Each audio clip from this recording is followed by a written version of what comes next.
बिस्मिल्लाहिर्रहमानिर्रहीम। अस्सलाम वालेकुम dear viewers, welcome to Alfateh Forces Academy. अच्छा डियर व्यूवर्स, आज का जो हमारा टॉपिक है, आज का जो हमारा सब्जेक्ट है वो इंग्लिश है। और उसके अंदर जो चीज़ें मैंने डिस्कस करनी है आपके साथ, उसमें कुछ इंपॉर्टेंट चीज़ें वो ये हैं कि एक तो करेक्ट स्पेलिंग वाले सवाल जो कि पाकिस्तान नेवी और एयरफोर्स के टेस्टों में बहुत ज़्यादा रिपीट होते हैं, active voice and passive voice, direct and indirect और जेरंड वाले यानी ING वाले सवाल मैंने डिस्कस करने हैं। टाइम ज़ाया किए बिना सबसे पहले आ जाएं अपने सवालों के ऊपर। तो सबसे पहले जो मैंने पोर्शन रखा है उसके अंदर मैंने करेक्ट स्पेलिंग वाले रखे हैं। ठीक है, करेक्ट स्पेलिंग में सबसे पहले जो उसने हमें वर्ड दिया है वो है फैसिलिटी। फैसिलिटी की जो दुरुस्त स्पेलिंग है वो आप देख लें कि क्या है। ऊपर से डेफिनेशन पढ़े तो चूज़ करेक्ट स्पेलिंग। जब उधर सवाल आते हैं तो 40 सवाल इकट्ठा होता है, उसके अंदर तमाम एकेडमिक बुक्स होती हैं नेवी के अंदर। ठीक है, तो वहाँ पे आपने उसकी डेफिनेशन पढ़नी होती है कि डेफिनेशन में वो आपसे क्या पूछ रहा है। ठीक है, वो जो भी पूछ रहा हो जस्ट आपने उसी का जवाब देना है। अपनी ऊपर सवाल की डेफिनेशन और हो और नीचे आप कुछ और उसे बता रहे हो तो फिर इस तरह उसका आंसर गलत हो जाएगा। लिहाजा ऊपर से डेफिनेशन देखनी है। तो यहाँ पर उसने लिखा है कि चूज़ करेक्ट स्पेलिंग। यहाँ से जो भी हमारे पास, जब तक कोई और डेफिनेशन नहीं आती तब तक जितने भी सवाल आएंगे वो हमारे पास स्पेलिंग वाले आएंगे। तो सबसे पहला सवाल है फैसिलिटी। इसकी अभी करेक्ट स्पेलिंग जो है वो देखें तो FACILITY फैसिलिटी। इसकी जो ऑप्शन ए में है यही दुरुस्त है, क्योंकि यही इसकी असल जो एक्चुअल स्पेलिंग है वो यही है। ठीक है, तो यहाँ पे इसका हमारा क्लियर हो गया। इंटेलिजेंस के अंदर क्या होता है, मैंने समझाया था हमारे जो पिछले लेक्चर्स तीनों हैं उनके अंदर, कि जब भी आपने एक जवाब को करेक्ट करना है तो आपने बाकी तीनों को गलत करना है। लेकिन एकेडमिक पोर्शन में ऐसा नहीं है। एकेडमिक पोर्शन में जब आपका माइंड आपको पता है कि जो मैंने दुरुस्त लगा दिया यही दुरुस्त है तो वही आपने दुरुस्त उसको क्लियर करना है, क्योंकि इसमें एक ही ऑप्शन, बाकी सब तो वैसे डिफ़िकल्ट होते हैं लेकिन जो होते हैं ना इंटेलिजेंस, उसके अंदर मिलते जुलते होते हैं, लिहाजा उनमें से सिलेक्ट करना मुश्किल होता है, जबकि एकेडमिक पोर्शन में से मुश्किल नहीं होता। फैसिलिटी की मैंने बता दी कि ऑप्शन ए दुरुस्त है। नेक्स्ट आ जाए वेदर के ऊपर। वेदर वाला जो हमारे पास ऑप्शन है WHETHER वेदर, यही ठीक है।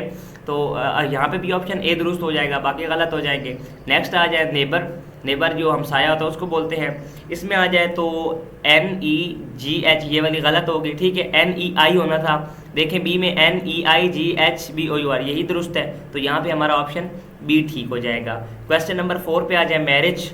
मैरिज की देख लें, MERRIAGE मैरिज। देखिए इसकी यही स्पेलिंग करेक्ट है, ऑप्शन ए वाली। ठीक है, क्वेश्चन नंबर 5 के ऊपर आ जाए कमांडर। अभी यहाँ पे एक सवाल मैं आपको क्लियर करता चलूँ कि ये लिखा हुआ है कमांडर। अगर वो आपसे किसी और मतलब नेवी का कोई ओहदा पूछता है तो वहाँ पे जो नेवी का ओहदा होता है वो होता है कॉमोडोर, उसकी स्पेलिंग और होती है। ठीक है, यहाँ पे उसने हमसे पूछा कमांडर की स्पेलिंग, तो वो हमने बतानी है। अगर वो सवाल किसी तरह को नेवी का ओहदा पूछता है तो वो ओहदा जो होता है वो कॉमोडोर होता है। ठीक है, कमांडर नहीं होता। ठीक है, लिहाजा आपने उसके ऊपर थोड़ा सा गौर करना है। ठीक है, क्वेश्चन नंबर 5 की जो दुरुस्त स्पेलिंग है वो देखिए COMMANDOR, यही पे हमारा दोस्त हो जाएगा कि ऑप्शन ए जो है ये दुरुस्त है, इसकी यही स्पेलिंग ठीक है। ये जो मेन सवालात है ना, मैंने वो इधर ऐड किए हुए हैं ताकि आप इधर से याद करें तो उधर टेस्ट में ये आने के चांसेस ज़्यादा हैं। ठीक है, नेक्स्ट आ जाएँ active voice to passive voice. अभी आपको एक बात मैं इसकी क्लियर कर दूं कि एक्टिव से पैसिव या पैसिव से एक्टिव जो भी मतलब बनाना होता है, एक्टिव से पैसिव बनाने के लिए इसकी काफ़ी सारे जो होते हैं ना कानून, काफ़ी सारे लॉ होते हैं। तो इनको यहाँ पे वीडियो में डिस्कस करना बहुत ही टफ होता है, मुश्किल होता है। इनकी एक मैं सादा से एक छोटे सा आपको ना समझा देता हूँ कि एक्टिव वॉइस एक सादा जुमला होता है, उसको एक्टिव से पैसिव करने के लिए ऑब्जेक्ट को सब्जेक्ट की जगह इस्तेमाल करना होता है और वर्ब जो वर्ब होता है उसकी थर्ड फॉर्म लगाई जाती है। ये एक मेन मोटी चीज़ है। ठीक है, तो अभी सबसे पहले है शी इज़ वॉशिंग क्लॉथ्स। ठीक है, तो इसकी अभी देखें शी से हर होता है, थर्ड जो उसकी लगती है। ठीक है, यहाँ पे उसने क्या लगा दिया, शी से ही लास्ट पे देखे पहले सवाल में, दूसरे में भी ही है, तीसरे में हर है, लेकिन शी आर बीइंग वॉश्ड, तो यहाँ पे हर आ गया।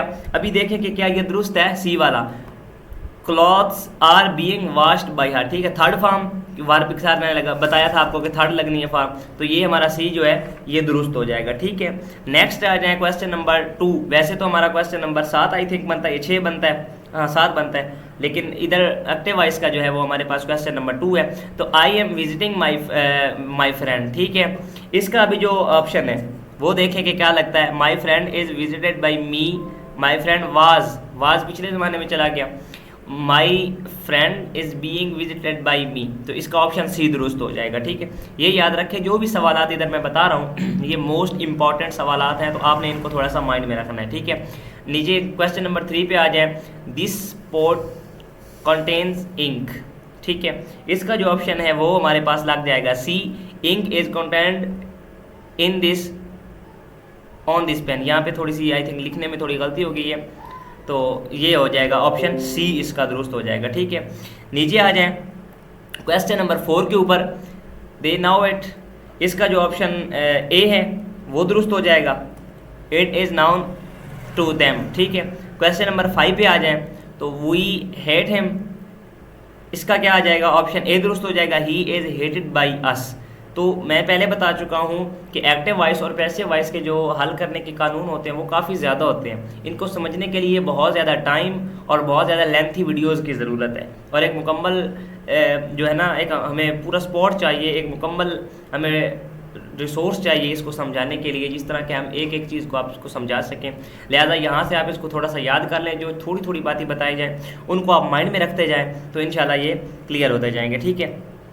नेक्स्ट आ जाएँ डायरेक्ट और इनडायरेक्ट। मैंने पहले ऊपर बता दिया है कि इनको चेंज करने के लिए बहुत सारा टाइम चाहिए होता है, लिहाजा यहाँ पे इनका जो है वो बताना पॉसिबल नहीं है। लिहाजा हम मेन सवालात हैं उनके हम जवाब बताते जा रहे हैं। आप उनको चाहे तो एक कॉपी के ऊपर लिख लीजिए या फिर उनको आप याद कर लीजिए, ठीक है। तो इसकी एक छोटी सी मिसाल ये है कि जो ये इन्वर्टेड कॉमास लगे हुए हैं ना, ये दो, एक कॉमा के अंदर जुमला लिखा होता है, इन कॉमास को हटा के यहाँ पे हिम है और जहाँ से कॉमे स्टार्ट हो रहे हैं वहाँ पे दैट लगता है, ठीक है। इसकी एक छोटी सी ये भी मिसाल है।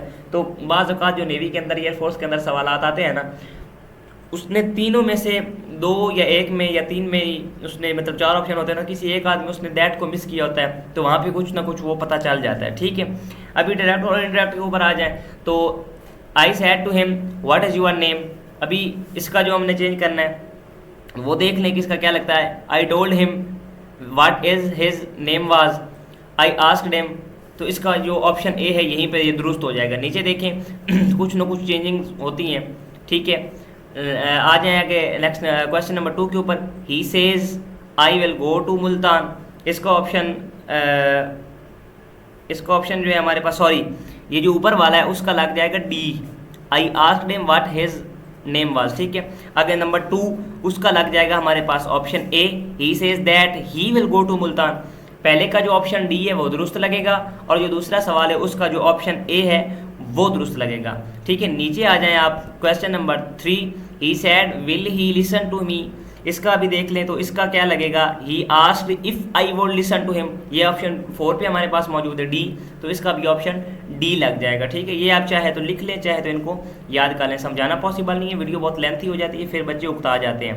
नेक्स्ट आ जाएँ जेरन के ऊपर, तो इसकी एक सादा सी मिसाल ये है कि बस वो हरूफ जिनके आखिर में ING आ जाए उन्हें जेरंड कहेंगे, ठीक है। तो देख लें यहाँ पे उसने बोला है कि जेरंड इसमें से ढूंढे, तो ING वाला हमारे पास ऑप्शन सी में है पहले क्वेश्चन के ऊपर, इसका ऑप्शन सी दुरुस्त हो जाएगा। क्वेश्चन नंबर 2 में ऑप्शन डी है तो इसका हमारे पास ऑप्शन डी लग जाएगा, ईटिंग, ठीक है। थर्ड क्वेश्चन के अंदर आ जाए तो ऑप्शन बी लग जाएगा क्योंकि उसके लास्ट में ING आया है, ठीक है। 4 पे आ जाएं तो उसका ऑप्शन ए लग जाएगा क्योंकि वहाँ पे हमारे पास ING मौजूद है, और 5 पे आ जाएं तो उसका हमारे पास ऑप्शन सी लग जाएगा क्योंकि हमारे पास वहाँ पे ING मौजूद है, ठीक है। ये हमारा छोटा सा टॉपिक था जो मैंने पिछले बैचों के अंदर जो सवालात बार बार रिपीट हुए थे उनको मिला के मैंने ये 18-19 सवाल बनाए थे। बाकी इंशाल्लाह नेक्स्ट हमारे जो भी लेक्चर आते रहेंगे उनके अंदर मोस्ट इंपॉर्टेंट जो सवालात अभी नेक्स्ट आने लगे हैं या कोई पिछले मिला के हम बनाएंगे। तो आप अगर वो चीज़ें आपने देखनी है वो याद करने के लिए आप हमारे चैनल को सब्सक्राइब कर लीजिए, वीडियो को लाइक कीजिएगा, शेयर भी कीजिएगा दोस्तों के साथ। और एक बात आप लोगों से मैं शेयर करता चलूँ कि मैंने अपने व्हाट्सएप ग्रुप बनाए हुए हैं अल-फातिह फोर्सेस अकेडमी के नाम से, ठीक है। उनका जो लिंक है वो मैं इधर दे दूंगा, उसमें से एक का जिसके अंदर हम जस्ट इन्फॉर्मेशन देते हैं। फिर एक तैयारी वाला ग्रुप है जिसके अंदर हम बच्चों की तैयारी करवाते हैं, वो अगर उसके अंदर आप ज्वाइन करना चाहें तो फिर हमें पर्सनल में रब्ता कर लीजिएगा, उसके अंदर भी आपको ऐड कर दिया जाएगा जहाँ पे हम बच्चों को कंप्लीट तैयारी करवाते हैं स्टार्टिंग से एंड ज्वाइनिंग तक। और अभी जो बैच जा रहा है उसके अंदर अल्हम्दुलिल्लाह हमारी एकेडमी मतलब जो हमारा ग्रुप था उसके अंदर से जितने लड़कों ने टेस्ट दिया था उनमें से तकरीबन 10 लड़के जो है वो फाइनल इंटरव्यू तक गए और वहाँ से आगे वो सिलेक्ट नहीं हो सके, लेकिन 43 लड़के जो थे हमारे ग्रुप के सिलेक्ट हुए हैं। बाकी 1-2 लड़के जिनका स्टैंड बाई में नाम था। तो अल्हम्दुलिल्लाह हमारे रिज़ल्ट्स बहुत अच्छे हैं और हम सबको जो तैयारी है वो केयरफुली करवाते हैं और अच्छी तैयारी करवाते हैं। लिहाजा हमसे जुड़ने के लिए एक तो हमारे चैनल को सब्सक्राइब कर लीजिए, क्योंकि नेक्स्ट जितने भी टॉपिक्स आने हैं वो यूट्यूब के ऊपर आएंगे। दूसरे नंबर पे जो आपको मैं बताना चाह रहा हूँ वो ये है कि जो भी अच्छी तैयारी करना चाहता है वो इन वीडियोस को जो शुरू से अब तक आ चुकी हैं सबको तरतीब से देखेगा तो उसको समझ आएगी, अदरवाइज़ इन चीज़ों को कोई फ़ायदा नहीं है। ठीक है, बाकी तैयारी अच्छी करें, और मज़ीद कोई किसी किस्म का आपका सवाल हो तो कमेंट में हमसे पूछ सकते हैं, इंशाल्लाह आपको टाइमली रिप्लाई मिलेगा। बाकी अपनी नेक दुआओं में हमें याद रखें और तैयारी करते रहें। अल्लाह हाफिज़।